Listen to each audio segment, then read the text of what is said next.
किसी भी वेबसाइट पे सबसे मोस्ट इम्पोर्टेंट पार्ट आता है उस वेबसाइट पे होने वाला डाटा एंट्री का प्रोसेस। अब आपको दिखाएं, हम एग्जांपल के लिए ले रहे हैं, ये एक वेबसाइट है। आप गौर करें, आपकी वेबसाइट का लुक एंड फील आपके हिसाब से होगा, इनका लुक इनके हिसाब से है। पर आप किसी भी वेबसाइट पे चले जाएं, सबसे पहले आपको ऊपर कैटेगरीज दिखाई देती हैं। सो हमें आपसे सबसे पहले एक्सेल में एक कैटेगरी की लिस्ट चाहिए। आप नॉर्मल एक्सेल फॉर्मेट लीजिए और अपने एक्सेल फॉर्मेट में आप हमें कैटेगरी की लिस्ट प्रोवाइड करिए। कैटेगरी आप गौर करें, ये एक वेबसाइट का बैकएंड पैनल है। कैटलॉग में गए, कैटेगरीज में गए और यहाँ पे सारी कैटेगरीज बनी हुई है। कई बार कुछ वेबसाइट पे कैटेगरी होती है, फिर उसकी सब कैटेगरी होती है, फिर उसकी सब कैटेगरी होती है। फॉर एग्जांपल हम कोई और वेबसाइट अगर देखें, अगर आप इसी वेबसाइट को देख लें, वन ऑफ आवर क्लाइंट्स हैं, वे इनकी बड़ी मल्टीपल कैटेगरीज हैं। आप चाहें तो आप सब कैटेगरी के अंदर भी सब कैटेगरी बना सकते हैं। फॉर एग्जांपल आप गौर करें तो आप देखें, यहाँ पे प्रोडक्ट है, प्रोडक्ट के अंदर फिर फाइल एंड फोल्डर्स है और फाइल एंड फोल्डर के अंदर भी मल्टीपल कैटेगरीज। आपसे हमें सबसे पहली जो चीज़ चाहिए वो चाहिए कैटेगरी की लिस्ट।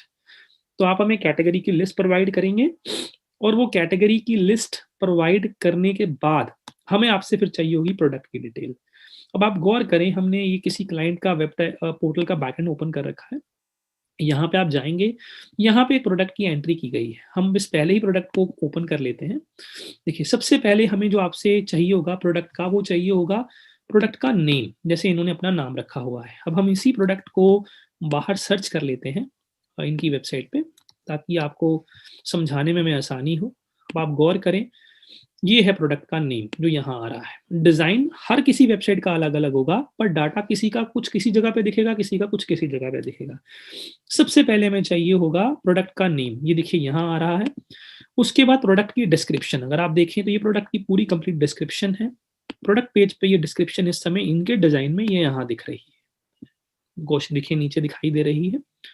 उसके बाद आता है प्रोडक्ट का नेम के बाद जो सेकंड मोस्ट इंपॉर्टेंट पार्ट आपने हमें देना है प्रोडक्ट का मॉडल नंबर। कुछ लोग कहते हैं जी हमारे प्रोडक्ट का कोई मॉडल नंबर है नहीं, ना ही हमने कोई प्रोडक्ट का मॉडल नंबर बनाया है। तो आप चाहकर अपने प्रोडक्ट का मॉडल नंबर कुछ भी रख सकते हैं। फॉर एग्जांपल जैसे सोलो की वेबसाइट थी, तो इनके प्रोडक्ट का इन्होंने मॉडल नंबर रखा है, जैसे फोल्डर, फोल्डर का एफ इन्होंने ले लिया है, डॉक्यूमेंट का बैक का बी ले लिया है और 1 2 3। आप चाहें तो आप कुछ भी मॉडल नंबर अपना रख सकते हैं। सेकंड एक्सेल में हमें चाहिए होता है प्रोडक्ट का प्राइस, कितने का ये मार्केट में अवेलेबल है। फिर हमें चाहिए होता है कि आपके पास स्टॉक में इस प्रोडक्ट की कितनी क्वांटिटी है, राइट। उसके बाद हम आपसे अगली चीज जो मांगते हैं वो मांगते हैं लिंक के अंदर कौन सी कैटेगरी में ये प्रोडक्ट फॉल करेगा। फॉर एग्जांपल बाहर बहुत सारी अलग अलग कैटेगरीज हैं, तो ये प्रोडक्ट कौन सी कैटेगरी के अंदर नजर आने वाला है। कोई भी कैटेगरी पेज अगर आप खोल के देखें तो यानी कि ये सारे प्रोडक्ट एक कैटेगरी में आ रहे हैं, तो एक कैटेगरी में नजर आ रहे हैं सारे के सारे। ठीक है, देख पा रहे हैं आप। ऐसे ही हमें आपसे चाहिए होगा कि प्रोडक्ट कौन सी कैटेगरी में आपका आएगा। अगली मोस्ट इंपॉर्टेंट चीज होती है प्रोडक्ट की इमेज। इमेज का मतलब जो मेन इमेज प्रोडक्ट की यूज हो रही होती है, ये वाली सारी इमेज हमें आपसे चाहिए होंगी। एक्सेल के अंदर ही आप इमेज लगा दीजिए। हम हाई रेजोल्यूशन इमेज आपसे अलग से लेंगे उस प्रोडक्ट की, बट फिलहाल आप रेफरेंस के लिए एक्सेल के अंदर इमेज को अटैच करके हमें दे सकते हैं, ताकि जो आदमी प्रोडक्ट की एंट्री कर रहा हो उसे प्रोडक्ट अपलोड करने में कोई दिक्कत का सामना ना करना पड़े। और आप कभी गौर करें, एक प्रोडक्ट में एक इमेज के अलावा कुछ मल्टीपल इमेजेस भी लोग कई बार नीचे लगा देते हैं उसके अलग अलग साइजेस के हिसाब से। जैसे आप गौर करें, ये फाइल है, इन फाइल की इनकी अलग अलग तरह की अलग अलग इमेजेस हो सकती हैं। अमेजोन पे भी आप देखते हो एक मेन इमेज होती है और उसके अलावा छोटी इमेजेस होती है नीचे, जैसे इन्होंने अलग अलग एंगल से फोटो खींच के लगा रखी है। तो आपको हमें अगली चीज जो देनी है वो मल्टीपल इमेजेस की ऑप्शन है, तो आप मल्टीपल इमेजेस हमसे दे सकते हैं। कोशिश करें कि आप एक मेन इमेज दें अच्छे रेजोल्यूशन की, और बाकी आप छोटी इमेजेस दे सकते हैं। मैं पॉइंट पे गिन सकता हूँ। एक्सेल में हमें चाहिए होगा प्रोडक्ट का नेम, उसके बाद हमें चाहिए होगी एक इमेज, फिर उसका मॉडल नंबर, फिर उसकी डिस्क्रिप्शन, आप देखिए ये डिस्क्रिप्शन लिखी हुई है, फिर उसके बाद उसका प्राइस, प्राइस के बाद किस कैटेगरी में वो प्रोडक्ट आएगा। गिन के 5 पॉइंट्स हैं, ये पांचों के पांचों पॉइंट आप हमें दे सकते हैं। आप इस पेज पे जाएंगे, जो पेज हम आपको पार्टनर वाला पेज बना रहे थे, वहां पे एक सैंपल एक्सेल को डाउनलोड करने का भी ऑप्शन है। चाहे तो आप वहां से एक्सेल की सैंपल डाउनलोड कर सकते हैं और आप हमें वो सारी इंफॉर्मेशन प्रोवाइड कर सकते हैं। इस तरह से हमें आपसे प्रोडक्ट की डिटेल्स चाहिए होगी। पहले हमने आपसे माँगी है कैटेगरी की लिस्ट, फिर हमने माँगी है आपसे प्रोडक्ट की लिस्ट। नाउ बड़ा ही सिंपल तरीके से आप हमें ये डाटा दे सकते हैं। ज़रूरी नहीं कि सारा डाटा एक साथ दीजिए, आप आराम से डाटा धीरे-धीरे हमें प्रोवाइड करिए। प्रोवाइड करने के लिए आप एक कैटेगरी का डाटा एक बार दे सकते हैं, 2 कैटेगरी का एक बार, अगर इकट्ठा भी देना चाहें तो इकट्ठा दे सकते हैं। वेब टाइगर की टीम आपको आपके पूरे बैकएंड पे एंट्री करके देगी और बाद में ये ट्रेनिंग भी प्रोवाइड की जाएगी कि आपने अपने आप कैसे आप प्रोडक्ट को ऐड कर सकते हो, कैसे प्रोडक्ट को एडिट कर सकते हो और ये एडिटिंग बल्क में भी की जा सकती है। नाउ हम बात करते हैं लास्ट इमेज कैसे आपने देनी है। इमेज देने के लिए बड़ा ही सिंपल हमने फॉर्मूला बनाया है। सबसे पहले आप डेस्कटॉप पे जाइए, आप एक फ़ोल्डर क्रिएट करिए। यहाँ पे इस फ़ोल्डर का नाम रखिए आप प्रोडक्ट। अब आपको एक बात का ध्यान रखना है, जो भी फ़ोल्डर का नाम आप बना रहे हो, वो आप स्मॉल कैरेक्टर में बनाएँगे, बिना स्पेस के और कोशिश करिए कि आप उसे अल्फ़ाबेटिकली ही यूज़ करिए। अब इसके अंदर आप अपनी अगला फ़ोल्डर बनाएँगे, जो कि आपकी कैटेगरी के नाम का फ़ोल्डर होगा। मैं इस वेबसाइट की एग्ज़ाम्पल लूँ, अगर सोलो की वेबसाइट की मैं एग्ज़ाम्पल लेता हूँ, तो आप गौर करें इनकी वेबसाइट पे एक कैटेगरी है फाइल्स। तो अगर मुझे फाइल्स की कोई प्रोडक्ट की देनी होती तो मैं अगला फ़ोल्डर जो बनाऊँगा, मैं बनाऊँगा फाइल्स के नाम का। मैं इसी के अंदर जाऊँगा और मैं इसके अंदर एक फ़ोल्डर बना रहा हूँ फाइल्स के नाम का। सबसे पहले मैंने एक फ़ोल्डर बनाया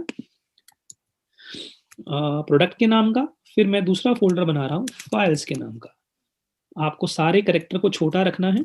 एफ फाइल्स बना लिया आपने, FIL फाइल्स। अब हमारी कैटेगरी का फ़ोल्डर बन गया। इसके अंदर अब अपने को जो फ़ोल्डर चाहिए होगा, वो चाहिए होगा प्रोडक्ट सब कैटेगरी का फ़ोल्डर। जैसे फाइल के अंदर इनकी अगली जो फ़ोल्डर है, अगली कैटेगरी है क्लिप फाइल, तो फिर अगला फ़ोल्डर बन जाता क्लिप फाइल का।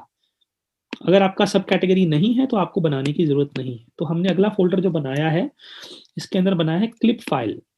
एफ को छोटा कर दीजिए और अगर आपको स्पेस यूज़ करना है तो आप हाइफ़न यूज़ कर सकते हो स्पेस की जगह पे, क्लिप फाइल्स। अब आप इसके अंदर जाइए, यहाँ पे अब आपको चाहिए होगा इस प्रोडक्ट के नाम का फ़ोल्डर। जैसे कि यहाँ पे इनका प्रोडक्ट का नाम है DLX क्लिप फाइल A4। अब यहाँ पे हम जाते हैं और हम यहाँ पे एक अगला फ़ोल्डर बनाते हैं इस नाम का। अब आप लिख सकते हैं क्लिप 4 और डैश डाल के आप इनका मॉडल नंबर है DC101, तो हम बना सकते हैं DC101। यहाँ पे अब आप गौर करें, मैं वापस से आपको दिखा देता हूँ। सबसे पहले हमने प्रोडक्ट का फ़ोल्डर बनाया, प्रोडक्ट के अंदर फिर हमने फाइल्स बनाया, फाइल के अंदर सब कैटेगरी क्लिप फाइल बनाया और यहाँ पे हमने बना दिया। अब इसके अंदर हमें प्रोडक्ट की जितनी भी इमेजेस हैं, वो चाहिए होंगी। फॉर एग्ज़ाम्पल इन्हीं का ही देख लेते हैं। जैसे इनकी इमेज है अगली, तो यहाँ पे हम आपसे इमेज माँगते हैं। पहली इमेज जिसका नाम रखा जाता फ्रंट इमेज, फ्रंट, और उसके बाद आप बाकी की मल्टीपल इमेजेस हमें सेव करके दे सकते थे। ऐसे आपने मल्टीपल फ़ोल्डर्स बनाने हैं। अब आप कहोगे ये इतना लंबा तामझाम करने की क्या ज़रूरत है? गूगल में आपको प्रॉपर तरीके से हमें अगर इमेज टैग करना हो, अगर हमें आपकी वेबसाइट का प्रॉपर ऑन पेज एसईओ करना हो, तो आपकी इमेज के जो नाम हैं, वो प्रोडक्ट के नाम से ही होने चाहिए। जर्नी गौर करिए कि इमेज के नाम लोग 1, 2, 3, 1, 4, 5, 6, 1, 8, 9, 10 ऐसे करके ऐड करके सेव करते हैं। पर जब कोई वेबसाइट बन रही होती है, तो आपने इमेज का नाम वही रखना होता है जो प्रोडक्ट का नाम होता है। अगर मल्टीपल इमेजेस हैं तो 1, 2, 3, 4 आगे लगा सकते हो। वेब टाइगर की टीम जब आपके साथ आपका प्रोजेक्ट कर रही होती है, तो ये कोशिश करती है कि आपका ऑन पेज एसईओ का काम भी साथ-साथ होते चले। इसलिए हम आपसे एक स्पेसिफिक तरीके से प्रोडक्ट की इमेजेस माँग रहे हैं। तो आप ऐसे अलग-अलग फ़ोल्डर्स बनाएँगे और अलग-अलग फ़ोल्डर में अलग-अलग चीज़ें प्रोवाइड करेंगे। इस तरीके से सारी इमेजेस आप हमें इकट्ठी ज़िप फ़ोल्डर बना के सेंड कर सकते हैं बाद में। आपका जब फ़ोल्डर का काम, इमेजेस का काम कंप्लीट हो जाए, तो आप क्या करें, आप एक फ़ोल्डर को ज़िप बनाएँ और ज़िप बना के हमें वो इमेज का फ़ोल्डर वापस भिजवा दीजिए। इस तरीके से हम लोग अपनी इमेज को डाउनलोड कर लेंगे। हालाँकि हमने कोशिश की है कि हम इस वीडियो में सब कुछ आपको एक्सप्लेन करें और एक आपको ओवरव्यू देने की हमने कोशिश की है। फिर भी अगर आपको लगता है कि आपको समझ में नहीं आ रहा है, तो आप वेब टाइगर की टीम के साथ एक शॉर्ट मीटिंग प्लान कर सकते हैं, जिनसे वो आपको बता देंगे इसी वीडियो के अंदर कि उन्होंने आपसे किन-किन चीज़ों की रिक्वायरमेंट की है और किस हिसाब से आपने वो सारी चीज़ें प्रोवाइड करनी है।